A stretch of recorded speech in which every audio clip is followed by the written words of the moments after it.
Good morning, everyone, and welcome to today's Experience Naropa. My name is Liv Phipps, and I am a graduate admissions counselor here at Naropa. As we settle into this space together, I would love to know who is joining us today from all around the world. So if you'd like to introduce yourself, I invite you to type into the chat maybe what your name is, where you're zooming in from, and perhaps something you're enjoying about this fall to winter transition time as we're settling into colder days and long nights.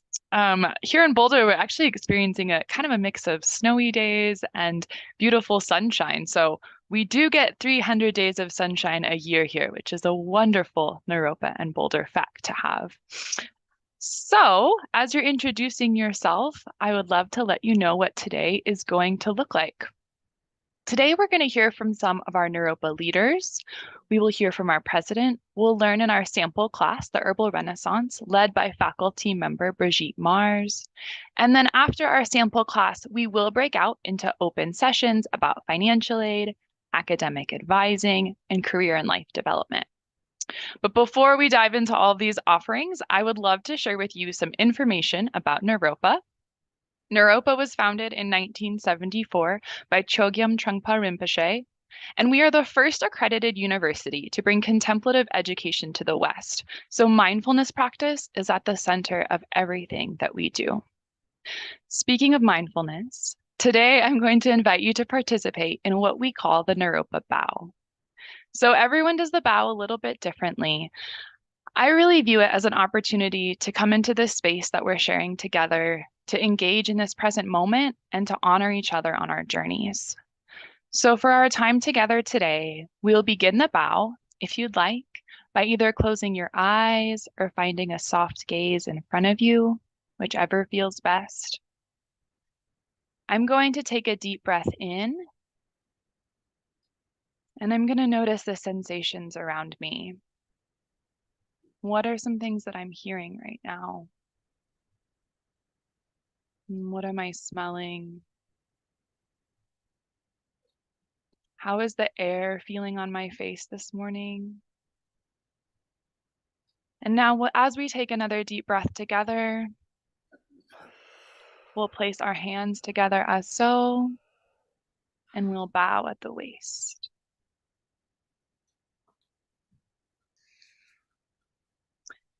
Thank you for taking the time to bow with me today. So I spoke a little bit about our founder, Chogyam Trungpa Rinpoche, and now we're going to move on to introduce Naropa's president, Chuck Leaf. He has been president since 2012. He's had an impact on Naropa since long before then, though, participating in the earliest discussions that helped to create Naropa University. He's been an active member of our community since our creation in 1974, and he's acted as a lawyer, a founding member of the Board of Trustees, following a 28-year career as a social entrepreneur, developing affordable housing, healthcare clinics, early childhood education centers, and businesses all in service of homelessness, low-income people, and communities. After this time, Chuck then returned to Naropa, and he and his wife, the Buddhist teacher Judy Leaf, who actually ran Naropa from 1980 to 1985, they are parents to two young daughters, both of whom are Naropa graduates. Thank you so much for spending time with us today, President Chuck Leaf. Thanks, Liv. I appreciate it. And I'll make a point of telling my daughters, who are now both in their 40s, that you called them young, which is great. They'll like that. Thank you all for joining us this morning or this afternoon, wherever you may be, for this virtual open house.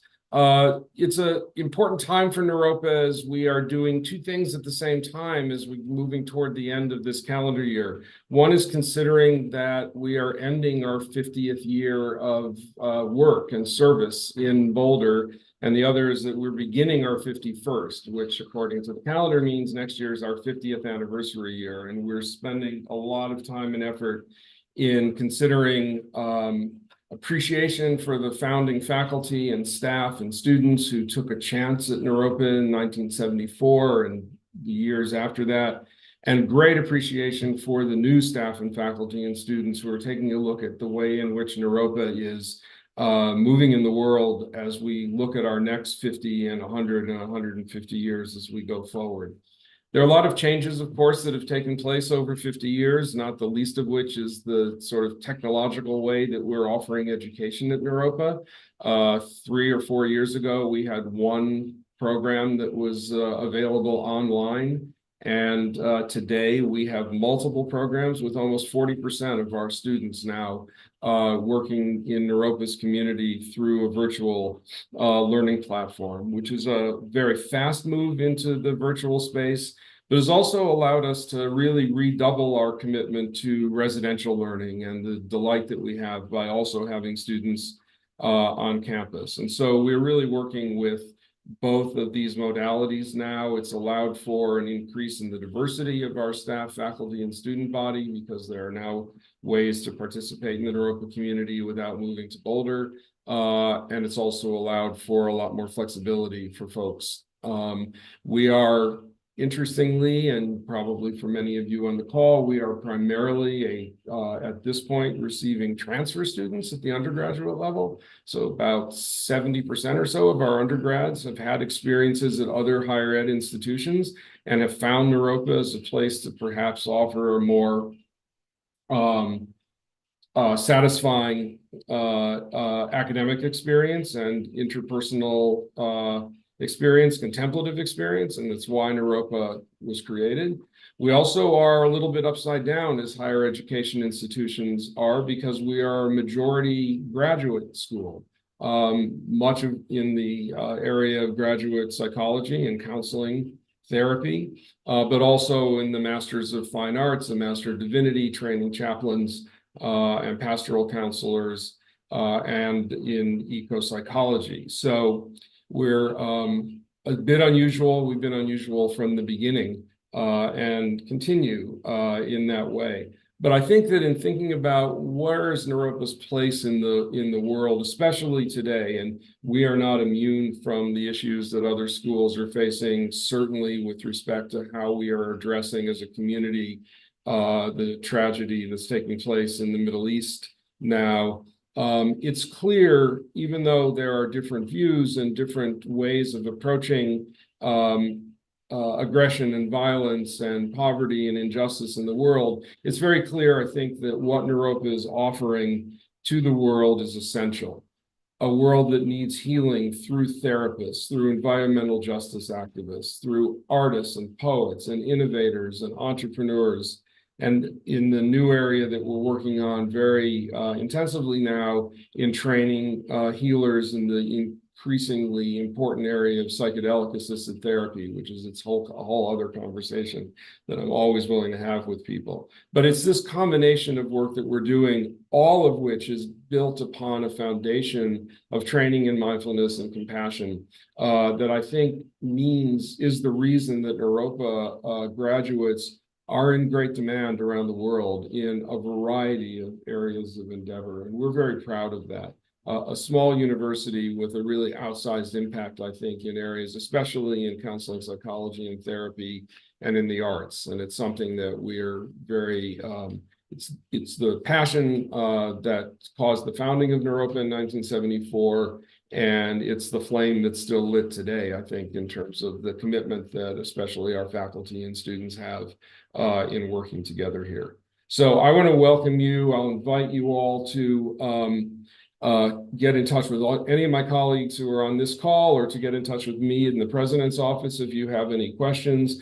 You're going to have a great opportunity to get a sample of Naropa with Brigitte's presentation soon, an example of the kind of classroom that you would experience when you're here. We're grateful for your interest and your inquisitiveness, and we will do whatever we can to answer your questions and to see if we can find a way to invite you to join our community. So thanks for joining us, and have a good rest of the afternoon. So I would love to introduce Brigitte, who is going to teach our class for us today. So a little bit about Brigitte. She is an herbalist and a nutritional consultant of natural health with over 50 years of experience. She teaches herbal medicine at Naropa University, and she has taught at a variety of institutions, including the Mayo Clinic. She's a founding member and a professional member of the American Herbalist Guild And she's the author of many books and DVDs, including the Natural First Aid Handbook, Natural Remedies for Mental and Emotional Health, the Country Almanac of Home Remedies, the Desktop Guide to Herbal Medicine, Beauty by Nature, Addiction Free Naturally, The Sexual Herbal, Healing Herbal Teas, Rawsome, and co-author of the Hemp Nut Cookbook. Her latest project is a phone app called iPlant and an online course through 7 Roots. She is also a psychedelic sitter and an end-of-life doula.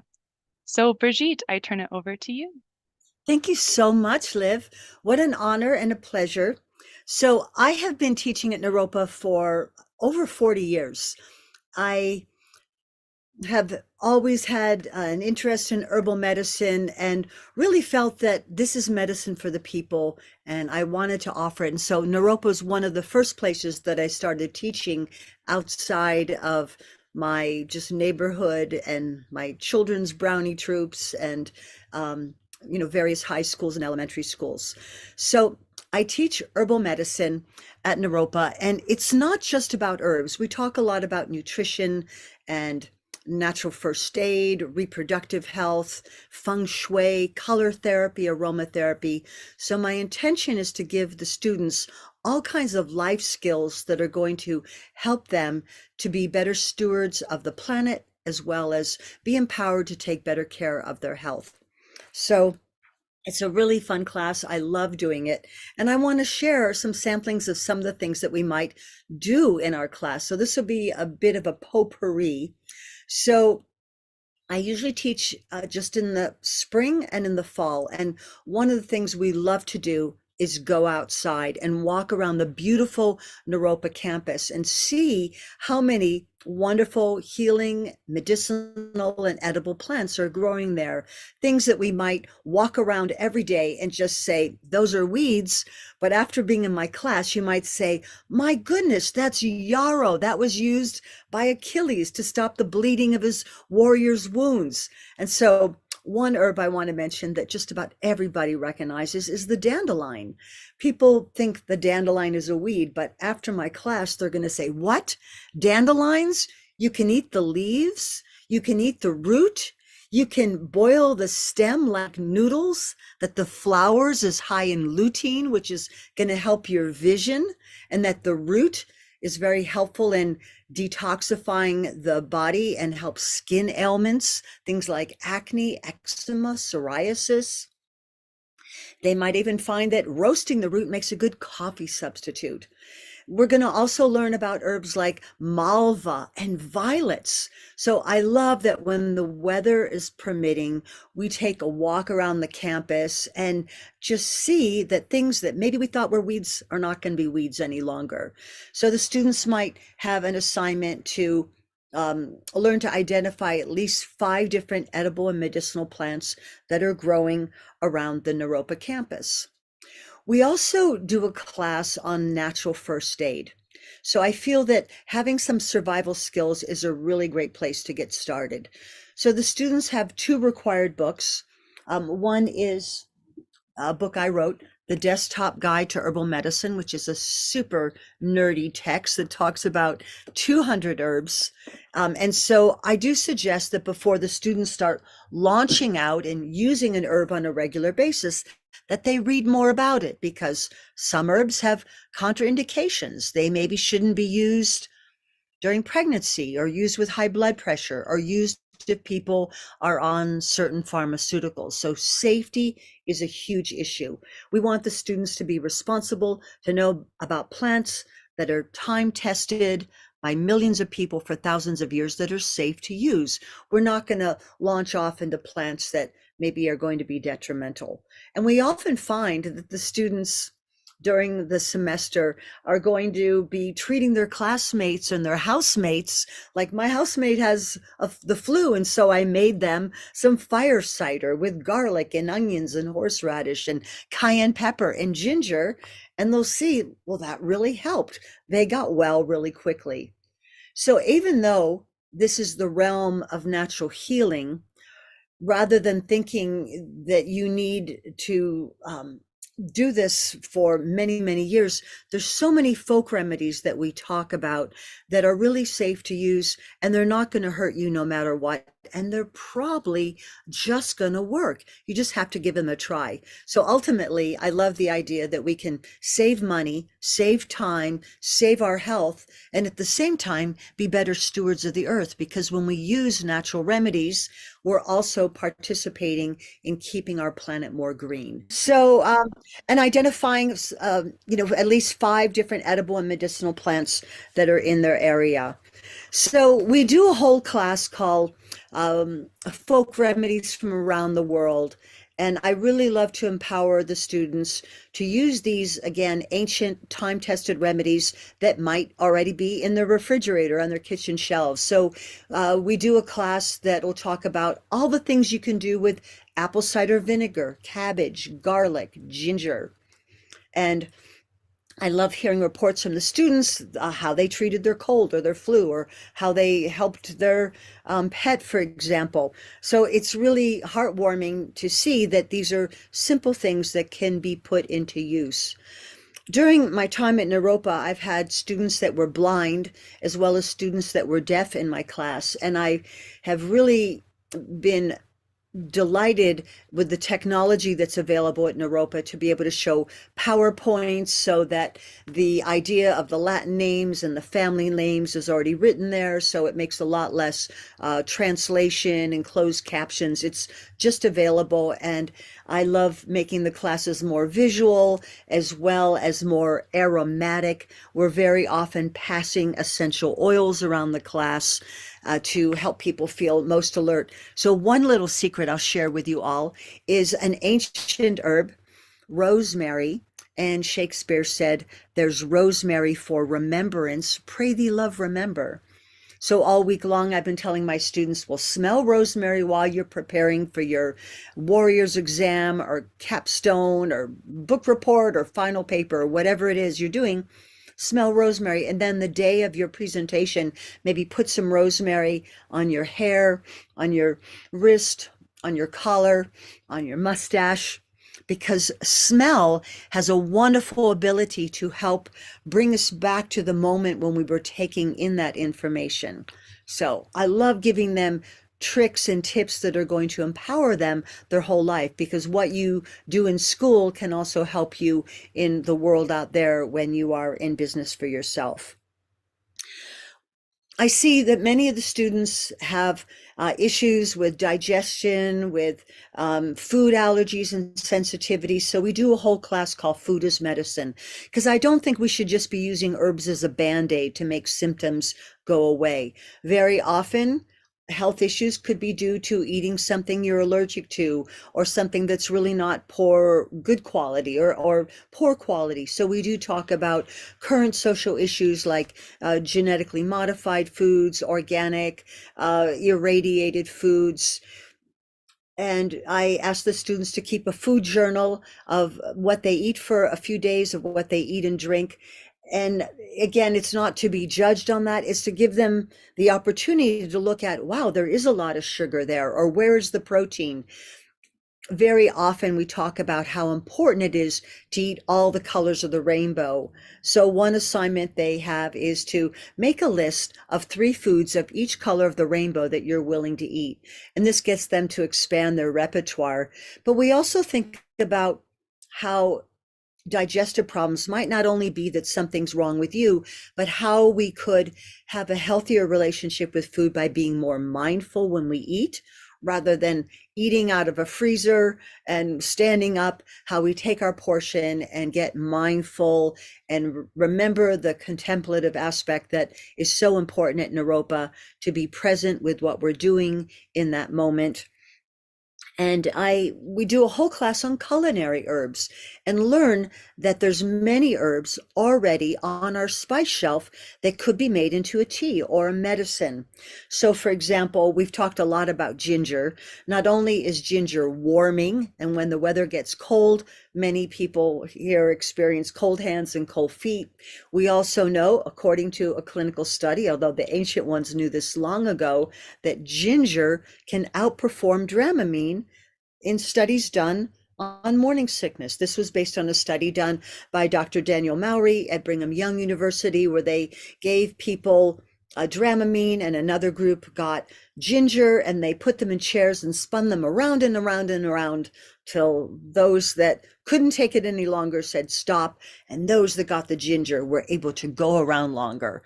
Of course, my grandmother knew this like 100 years ago, but it's great that there was a study to document that. So I'm certainly open to keeping abreast of what the new and current ideas are. So ginger, good for digestion. It's good for food poisoning. It'll warm you up. It's often included in chai, and it's a great herb just for feeling a little more energized when you feel maybe a bit sluggish. Cinnamon is another example. We might think of it as just a culinary spice, but cinnamon also improves circulation, has antimicrobial properties.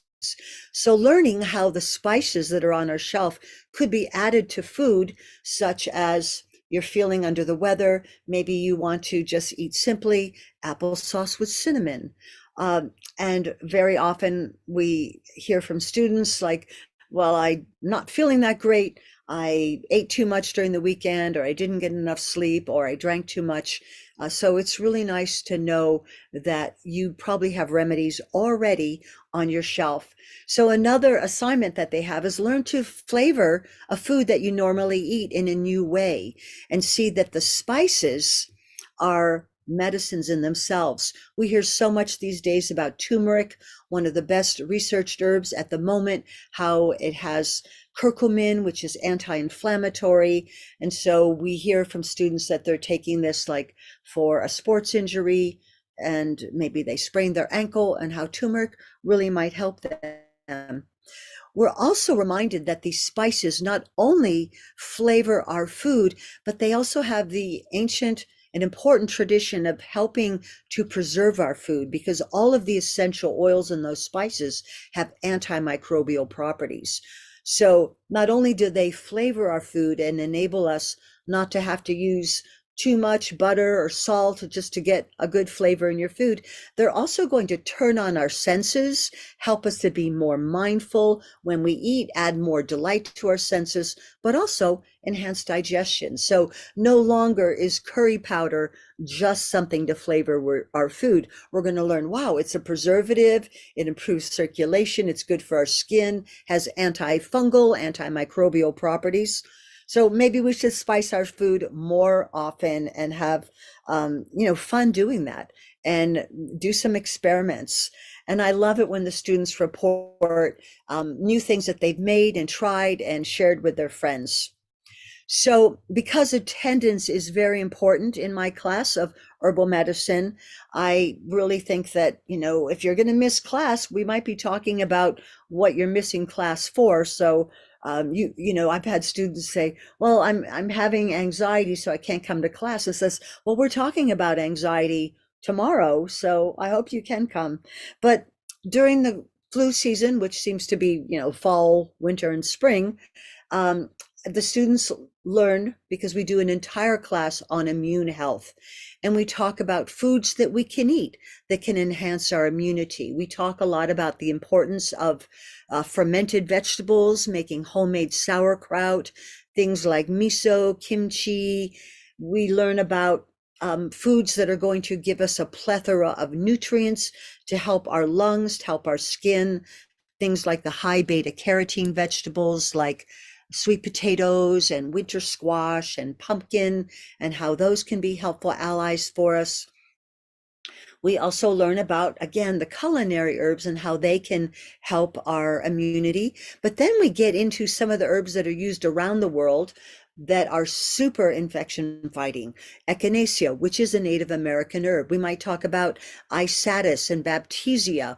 We might talk about herbs that were used in the ancient European empires to prevent infection. Maybe you saw the movie Braveheart, and you saw how the warriors painted themselves blue, not only to look fierce, but if they got injured in battle, they would be impervious to infection, because woad, which is a member of the mustard family, was super infection fighting.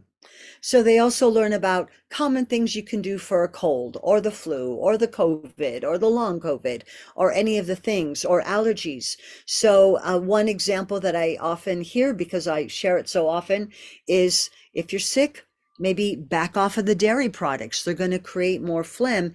And why not try baking a sweet potato and adding 3 or 4 cloves of raw garlic? Doing that, it's got to be raw garlic. Cooked garlic is not nearly as medicinal. And so really you try it and it works and you feel so much better. And I might even go so far as to share an ancient folk remedy that my grandmother used of putting olive oil on the soles of the feet so that garlic doesn't burn, then putting chopped garlic on the soles of the feet, pulling a pair of socks on, and within 5 minutes you have garlic breath and you can breathe. That's so amazing. I love it. And I love how accessible it is. It's again, I never tell the students don't go to the doctor. I just say, try this. Go ahead and make your doctor's appointment and we'll see if you maybe can even help your doctor and help yourself in the process of getting well. So another beauty of studying herbal medicine is that we get to be better stewards of the earth. So the idea that we're going to spray pesticides on our lawns, we talk a lot about edible lawns and small things that we can do.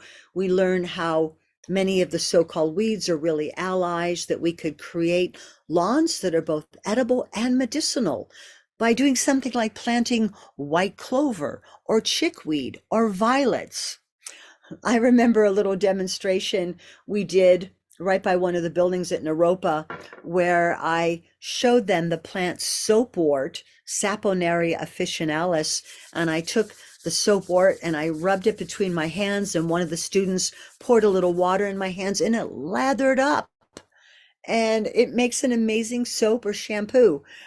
And I also shared with my students this semester, because I just learned this, that a lot of the ivy growing near the Sycamore building, you could put that ivy, like 50 ivy leaves, in a lost sock, tie it up, and throw that in the washing machine, and it will lather up and wash your clothes. It's amazing. I have tried this several times now. So the idea that not only are we learning about our health, but how we can help our planet and be better stewards in our neighborhood and perhaps educate our neighbors. So other things we can do for immunity, what are some of the herbs we can do? What are some of the practices that we can do? And we do a whole class called Addiction Free Naturally. And again, I think it would be futile to only talk about herbs that can help if something that we're doing is really undermining our health. Smoking cigarettes, eating too much sugar, too much caffeine, alcohol addiction. So we talk about food, herbs, supplements. So I'm just giving an example. I did write a book called Addiction Free Naturally, published by Inner Traditions. So let's say tobacco habit seems to still be one that's lingering on. Little lifestyle things such as sipping your liquids through a straw. Straws are about the same width as a cigarette. That there's an herb called lobelia that has the alkaloid lobeline in it, which helps to satisfy and fill some of the receptor sites that nicotine fills. We learn how deep breathing techniques can be another adjunct to giving up a tobacco habit, and we can make that even more powerful, for example, by smelling essential oil, in particular, black pepper essential oil, which won't make you sneeze. If you take 5 deep inhalations on each side of your nostril, it'll help you to say, I've just gotten a satisfaction without smoking tobacco. Wow, that's amazing. And they might also learn about some vitamins that can calm their nervous system, like calcium, magnesium. They might learn that instead of smoking a cigarette, that holding a cinnamon stick or a licorice stick gives you something to do with your hands and mouth. How eating sunflower seeds in the shell also gives you something to do with your hands and mouth. And then the students might have to make a list of 5 things they would like to do less of I often hear less time on Instagram or Facebook, or less time scrolling, TikTok. Well, I should put that one on my list. They want to eat less sugar. They want to eat less caffeine. So they get a lot of tools. And I'm a big believer in what are other ways you can reward yourself, rather than I was really good today, or I'm very stressed, therefore I deserve that extra mocha latte. Maybe you get to read a novel or a magazine, or call a friend, or work in the garden, or go for a walk, because we all need to find little ways to reward ourselves. So yesterday I did a class with my students called Careers in Natural Medicine. So I have been delighted to see that a number of my students have gone on to acupuncture school, naturopathic school, becoming herbalists themselves. I actually have a couple of Naropa students that were in my herb class that are now millionaires. And I will share that they had to create an herbal aromatherapy product for class. And one student I'll mention, Jovial King, she created an herbal bitter as a digestive aid. And last time I saw Jovial, a student who lives in Vermont, said, and I just sold my company, Urban Moonshine, for zillions and zillions of dollars to traditional medicinals. I love that. I'm also proud to say that the founder of the company, Fig and Yarrow, was a student of mine. She created some aromatherapy cosmetics, and her products have been featured in Glamour and Mademoiselle and a number of other magazines, and also has a wonderful presence. So I love to see the success in my students. And I do think that learning about careers in natural medicine, some students might go on to work in a natural food store or an herb store, but they might go on to write books, teach classes. And I remember saying yesterday, a great way to learn the subject very well is to offer to teach a class on it. We talked about doing herbal festivals, being brokers for products, writing articles, writing for magazines, and some of the choices that they could have to continue this love that hopefully they have founded in plants. So many of the students that are in my program are going on to become psychotherapists, therapists, somatic healer. They have some interest in helping people's mental health. So just the day before yesterday, I came out with my 17th book. It's called Natural Remedies for Mental and Emotional Health. So we, of course, do a whole class on this. And in this class, we talk about all the possible remedies, as well as some of the reasons for mental illness.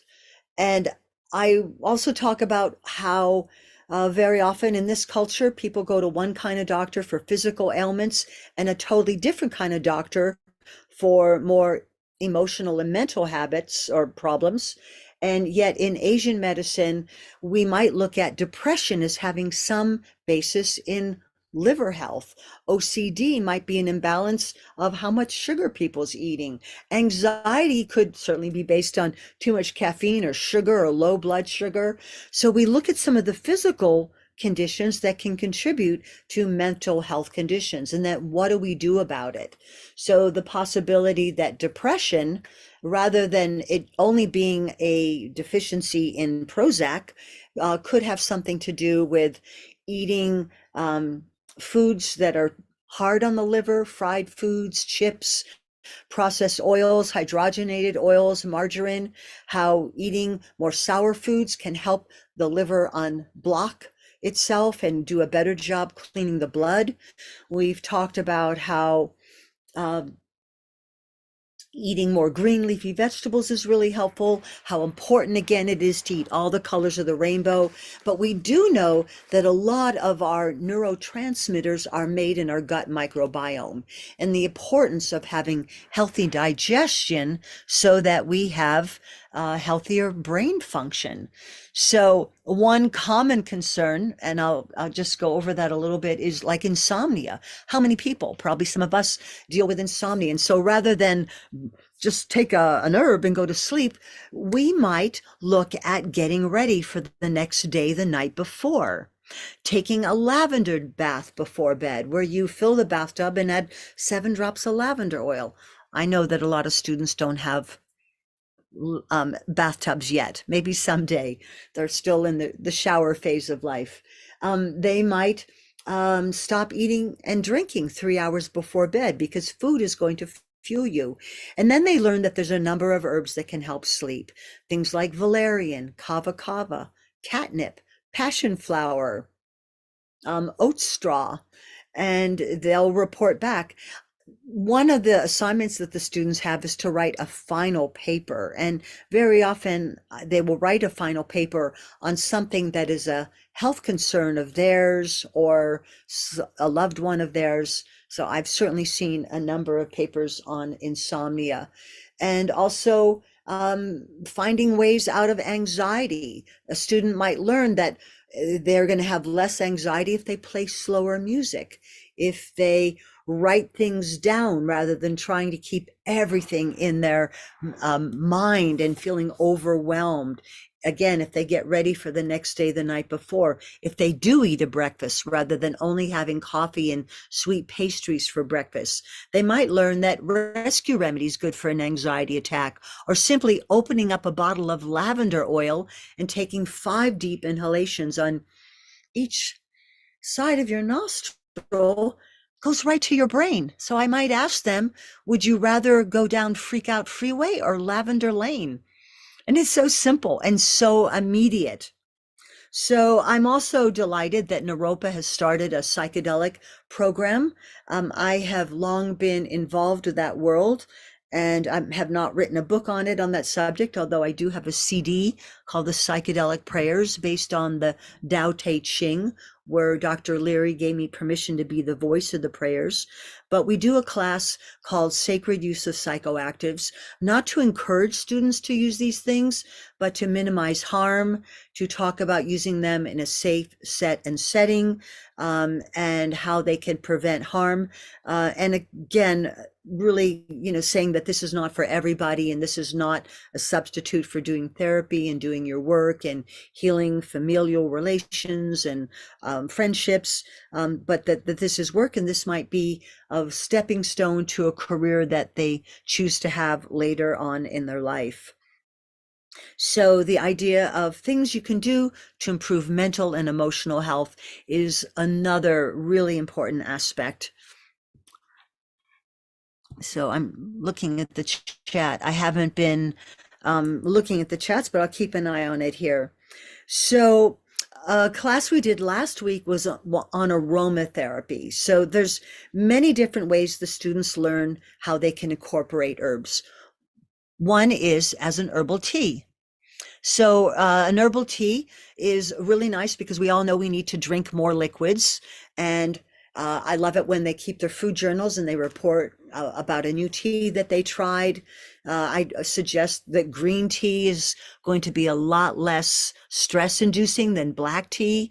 In Asian medicine, it said that green tea gives the spirit a place to rest.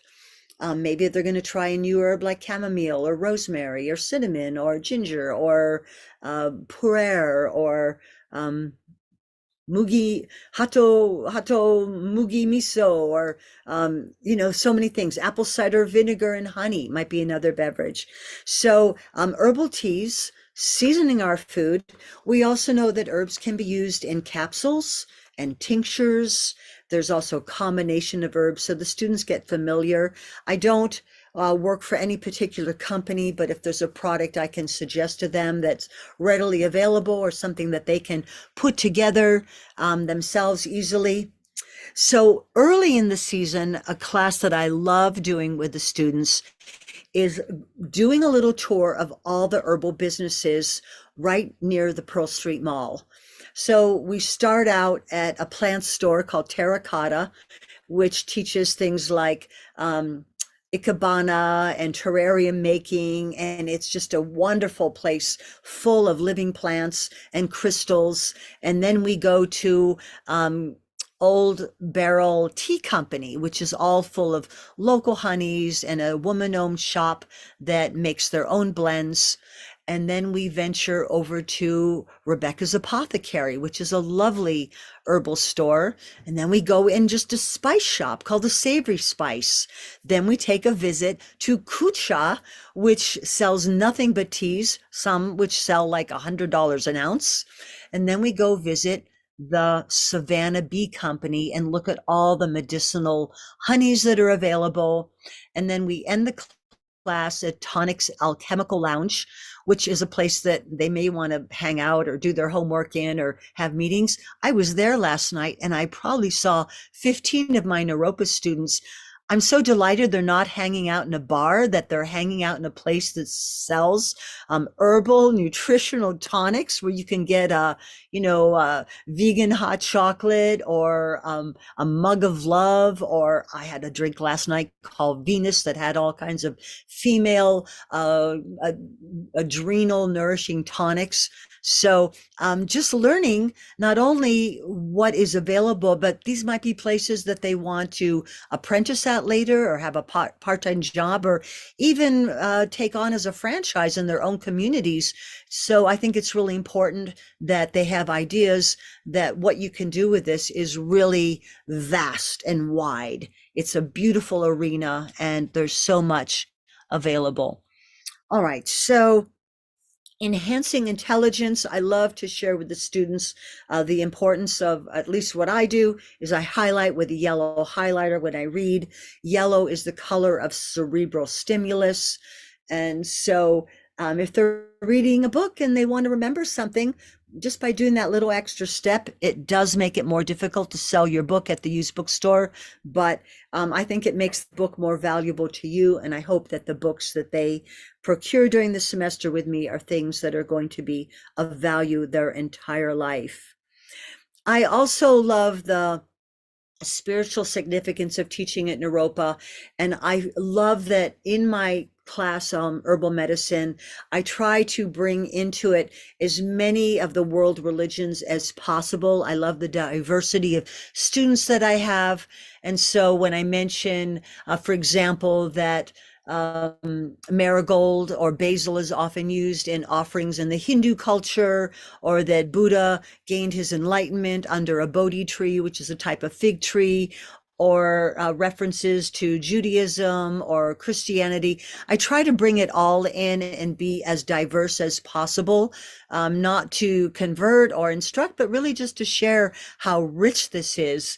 And I know that since we taught a class on aromatherapy this week, we talked about the ancient word perfume coming from the Latin perfumum, meaning to purify through smoke. So even the ancient art of burning, whether it be frankincense and myrrh or artemisia or lavender or sage or juniper, was really a way of sending your prayers and offerings heavenward. And now we have the advantage, we don't have to set off the smoke alarm. We could just use some essential oils as a method of purifying the room, helping to prevent the spread of infection. So the students have small assignments every week. It's often reading. It's often something that they're doing in their own life. I keep track of all of it. I do count attendance. And I see that we have a few minutes left, and I would love just to turn it over to questions about anything so that you make sure you get something that maybe you came on here for. And I will, so just give me a question. I'll look for it in the chat, or I will listen in and do my best to answer it. Okay, Liv is going to give me one. Absolutely. Can you hear me first and foremost? Yes. Oh, good. Okay, fabulous. So I loved when you were talking about the comparison between taking Dramamine and ginger, because I get motion sick all the time. So I'm wondering if you have like a suggestion for like what type of ginger to take or things like that. Okay, great question. So ginger is available in so many different ways. So it's possible that someone could take ginger capsules, simply. That would work. There's also all kinds of ginger candies out there, ginger lozenges. However, they usually have a lot of sugar on them. So you could rinse them off in water to melt the sugar off and then let it dry on a plate and then suck on it. There's a company called Ginger People. They make some really strong ginger sodas. Someone's saying wants to know what are the books that I recommend for my class. So I'm going to write that in the chat. The Desktop Guide to Herbal Medicine. And then that's one book. And then there's the Country Almanac of Home Remedies. But I do think that next year, because this new book just came out, Natural Remedies, this will probably be a required book for next year, Remedies for Mental and Emotional Health. And I will just ad lib, okay, hopefully there's not too many typos in there, that even just smelling ginger essential oil, I'm also just pulled out a remedy called Not Now Nausea by Herb Farm, but also peppermint is good for nausea. But we always want to look at, well, what's the cause of the nausea and try to correct that rather than, just Band-Aid it. Like, do you have nausea because you had cheese on your toast for breakfast and you're really allergic to gluten and cheese? Or that you get car sick because you had a windy road. But ginger's so great because it is safe for morning sickness as well as seasickness and, all of those things. And it's inexpensive and available everywhere. Beautiful. Great. I have so many options. Thank you so much.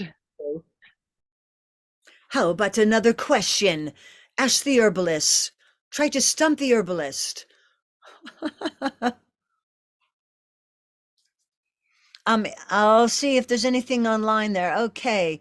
Love to hear if you have any thoughts about green powders, athletic greens. I love greens. So, if one of the classes I teach at Naropa is called color therapy. Really, what does that have to do with herbs? Everything.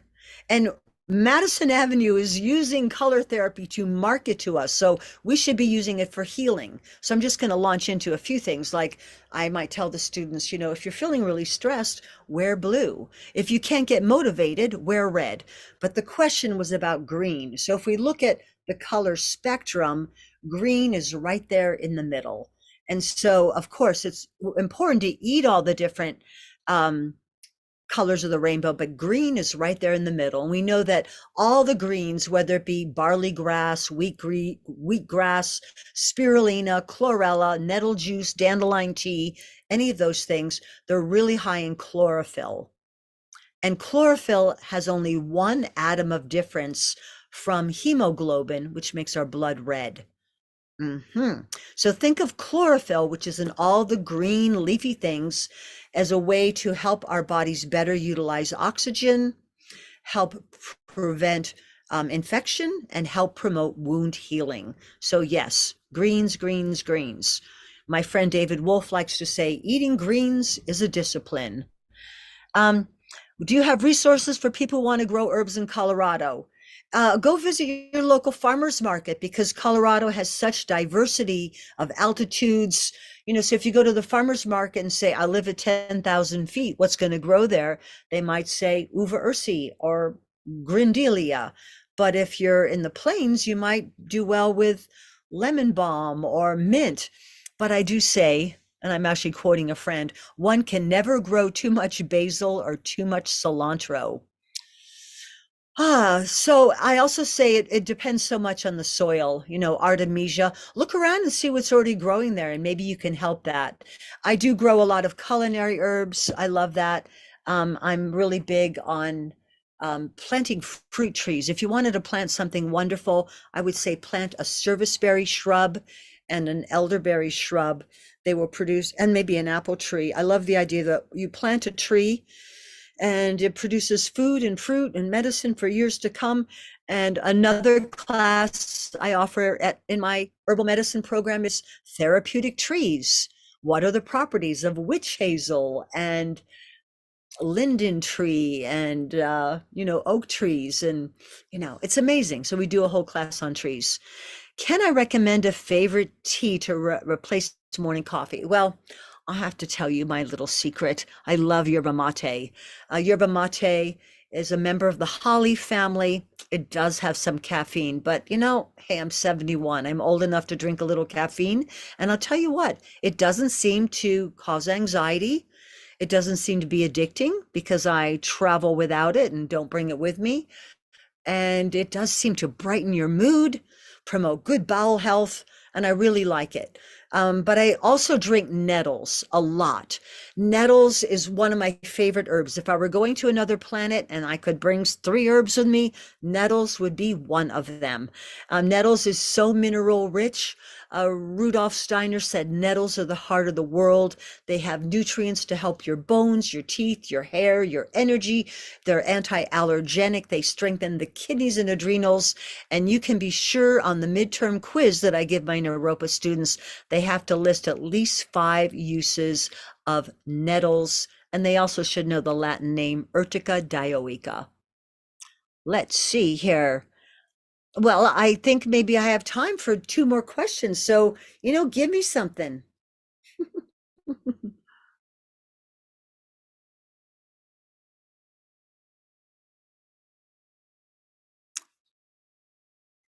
Well, I will say I'm going to write my website here while you think of a question for me. So I love teaching at Naropa. I live just a few blocks from there. I never learned to drive. I love that I can walk there. I love the library, the Allen Ginsberg Library. It's amazing. And I'm very, very busy teaching. I have a book on nettles coming out. I have an online course. And yes, indeed, I have a phone app. A couple of Navy SEALs, one of my books, the book that's the textbook for my Naropa students, the Desktop Guide to Herbal Medicine, and they turned it into a phone app that has pictures of all the herbs. And so it's really like a life-saving thing. Like if you could look up, you could look up, maybe you find out, oh, there's uva ursi growing under the pine tree. What do I do with it? You'll have a picture, uses, the etymology, is it safe for pregnant women? All of that is on there. So I plant with Brigitte Mars. So I really embrace the technology that we have available to us. And I love living near the Naropa campus. It's really such a beautiful campus. I'm at the downtown campus, and I remember when that building was an elementary school, so I think that's why in the bathrooms, the toilets are a little bit lower than most commercial places, because it used to be an elementary school. But it's a beautiful campus. I'm really proud of all the plants that are growing there and the beauty and the history of it. And it's hard to believe I've been there for so long. Thank you. Someone read my book. Oh, I thank you so much. I know who that is. I love you. Bless you. Thank you so much. So if you've got one more question, here's your chance.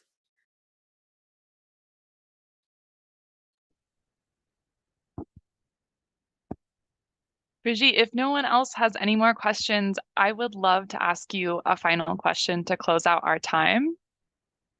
Great. Awesome. So my question is a bit about you and your time at Naropa, and I'm wondering if you have a favorite plant or tree on campus. Well, I know there's a mulberry tree on campus. And I'm really fond of mulberries. They're in the same family as figs. Um, and there's a big sycamore tree in the main courtyard with really huge leaves where, it's kind of between the Lincoln Building and the library, the Allen Ginsberg Library. And even though sycamore is not really one of the more medicinal plants, I grew up on Sycamore Terrace, and I think that tree is really beautiful. But I love that there's apple trees growing in the food forest. So I guess if it were up to me, if I were to plant a tree, I would want to plant something that could provide food and medicine. And a quote that I often say in my therapeutic tree class is, the best time to plant a tree is 20 years ago. The next best time is now. And so, and the apples there are actually quite good. So, I love it. You get beautiful apple blossoms, which are edible, a member of the rose family. And then you get delicious apples in the fall that could feed a hungry student. Apples help to bind with cholesterol and carry it out of your body. They freshen your breath and strengthen your teeth and gums. It's a win-win situation, Liv.